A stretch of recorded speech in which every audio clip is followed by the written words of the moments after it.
Shalom, selamat pagi Bapak Ibu Saudara yang dikasih Tuhan. Kita sungguh bersyukur kepada Allah pagi hari ini boleh bangun pagi. Itu artinya masih diberi kesempatan hidup untuk memuliakan Allah. Masih diberi kesempatan hidup untuk mengagung-agungkan Allah. Masih diberi kesempatan hidup untuk menyembah Allah. Allah yang hidup, Allah yang kita percayai di dalam nama Tuhan Yesus Kristus. Mari kita mau membaca firman Tuhan, kita mau merenungkan firman Tuhan, supaya dari pembacaan dan perenungan hidup kita dibaharui dari sehari ke sehari dan nama Tuhan dipermuliakan. Mari kita berdoa. Terima kasih Bapak Surgawi, kami sungguh bersyukur atas kesempatan hidup yang Tuhan berikan buat kami pagi hari ini. Kami mau membaca firman-Mu, bimbing kami Roh Kudus untuk mengerti kebenaran-Mu, supaya kami boleh menjadi berkat dimanapun kami berada, terutama kami memulai dari diri kami untuk dibaharui dari sehari ke sehari. Pola pikir kami, cara pandang kami, biarlah sejalan selaras dengan kehendak Allah. Segala hormat kemuliaan bagi nama-Mu. Haleluya. Amin. Nah, Bapak Ibu, kita masuk di dalam kitab Keluaran. Tidak terasa kejadian 50 pasal telah kita lewati dari topik per topik. Nah, pagi hari ini kita masuk di dalam pembacaan firman Tuhan yang terambil dari Keluaran pasal 1 dengan topik Orang Israel ditindas di Mesir. Inilah nama para anak Israel yang datang ke Mesir bersama-sama dengan Yakub. Mereka datang dengan keluarganya masing-masing. Ruben, Simeon, Lewi, dan Yehuda, Isakar, Sebulon, dan Benyamin, dan serta Naftali, Gad, dan Asher. Seluruh keturunan yang diperoleh Yakub berjumlah 70 jiwa. Tetapi Yusuf telah ada di Mesir. Kemudian matilah Yusuf serta semua saudara-saudaranya dan semua orang yang seangkatan dengan dia. Orang-orang Israel beranak cucu dan tak terbilang jumlahnya. Mereka bertambah banyak dan dengan dahsyat berlipat ganda, sehingga negeri itu dipenuhi mereka. Kemudian bangkitlah seorang raja baru memerintah tanah Mesir yang tidak mengenal Yusuf. Berkatalah raja itu kepada rakyatnya, bangsa Israel itu sangat banyak dan lebih besar jumlahnya daripada kita. Marilah kita bertindak dengan bijaksana terhadap mereka, supaya mereka jangan bertambah banyak lagi, dan jika terjadi peperangan, jangan bersekutu nanti dengan musuh kita dan memerangi kita lalu pergi dari negeri ini.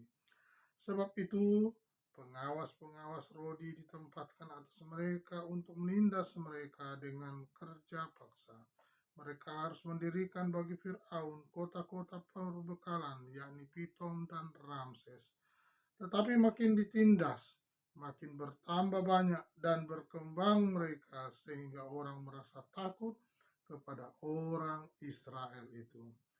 Lalu dengan kejam orang Mesir memaksa orang Israel bekerja dan memahitkan hidup mereka dengan pekerjaan yang berat, yaitu mengerjakan tanah liat dan batu bata, dan berbagai-bagai pekerjaan di padang. Ya, segala pekerjaan yang dengan kejam dipaksakan orang Mesir kepada mereka itu. Raja Mesir juga memerintahkan kepada bidan-bidan yang menolong perempuan Ibrani, seorang bernama Sipra dan yang lain bernama Pua. Katanya, apabila kamu menolong perempuan Ibrani ini pada waktu bersalin, kamu harus memperhatikan waktu anak itu lahir. Jika anak laki-laki, kamu harus membunuhnya. Tetapi jika anak perempuan, bolehlah ia hidup. Tetapi bidan-bidan itu takut akan Allah dan tidak melakukan seperti yang dikatakan Raja Mesir kepada mereka. dan membiarkan bayi-bayi itu hidup. Lalu Raja Mesir memanggil bidan-bidan itu dan bertanya kepada mereka, "Mengapa kamu berbuat demikian membiarkan hidup bayi-bayi itu?" Jawab bidan-bidan itu ke Fir'aun, "Sebab perempuan-perempuan Ibrani tidak sama dengan perempuan Mesir, melainkan mereka kuat. Sebelum bidan datang, mereka telah bersalin. Maka Allah berbuat baik kepada bidan-bidan itu. Bertambah banyaklah bangsa itu dan sangat berlipat ganda. Dan karena bidan-bidan itu takut akan Allah, maka ia membuat mereka berumah tangga. Lalu Fir'aun memberi perintah kepada seluruh rakyatnya, "Lemparkanlah segala anak laki-laki yang lahir dari bagi orang Ibrani ke dalam sungai Nil, tetapi segala anak perempuan biarkanlah ia hidup." Kita sudah membaca satu topik dengan judul orang Israel ditindas di Mesir. Jadi dari pembacaan kita pagi hari ini mengingatkan kita bagaimana situasi kesulitan yang dihadapi oleh orang Israel di tanah Mesir ketika Yusuf dan saudara-saudaranya sudah meninggal. Sehingga muncul Raja Mesir yang baru yang tidak mengerti tentang sejarah, tidak mengerti tentang kronologis sejarah. Dikatakan Yusuf orang kedua di Mesir. Yusuf yang melakukan, menjalani supaya kehidupan di Mesir kembali terjadi karena kelaparan yang begitu hebat. Lahirlah raja yang baru diangkat, kemudian tidak mengerti, lalu kemudian punya inisiatif. Bapak Ibu bisa perhatikan bagaimana inisiatifnya luar biasa, memahitkan kehidupan orang Israel. Nah, kita perhatikan bahwa orang Israel ini dikatakan semakin ditindas, dia juga semakin berkembang, ya. Kita perhatikan ayat 8. Kemudian bangkitlah seorang raja baru memerintah tanah Mesir yang tidak mengenal Yusuf. Nah, ini karena tidak mengenal ini, sehingga maunya sendiri, ya. Berkatalah raja itu kepada rakyatnya, bangsa Israel itu sangat banyak dan lebih besar jumlahnya daripada kita. Marilah kita bertindak dengan bijaksana terhadap mereka, supaya mereka jangan bertambah banyak lagi.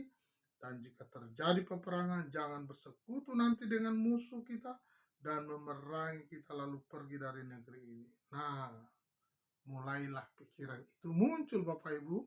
Dan kita membaca di ayat ke-11 dikatakan, sebab itu pengawas-pengawas Rodi ditempatkan atas mereka untuk menindas mereka dengan kerja paksa.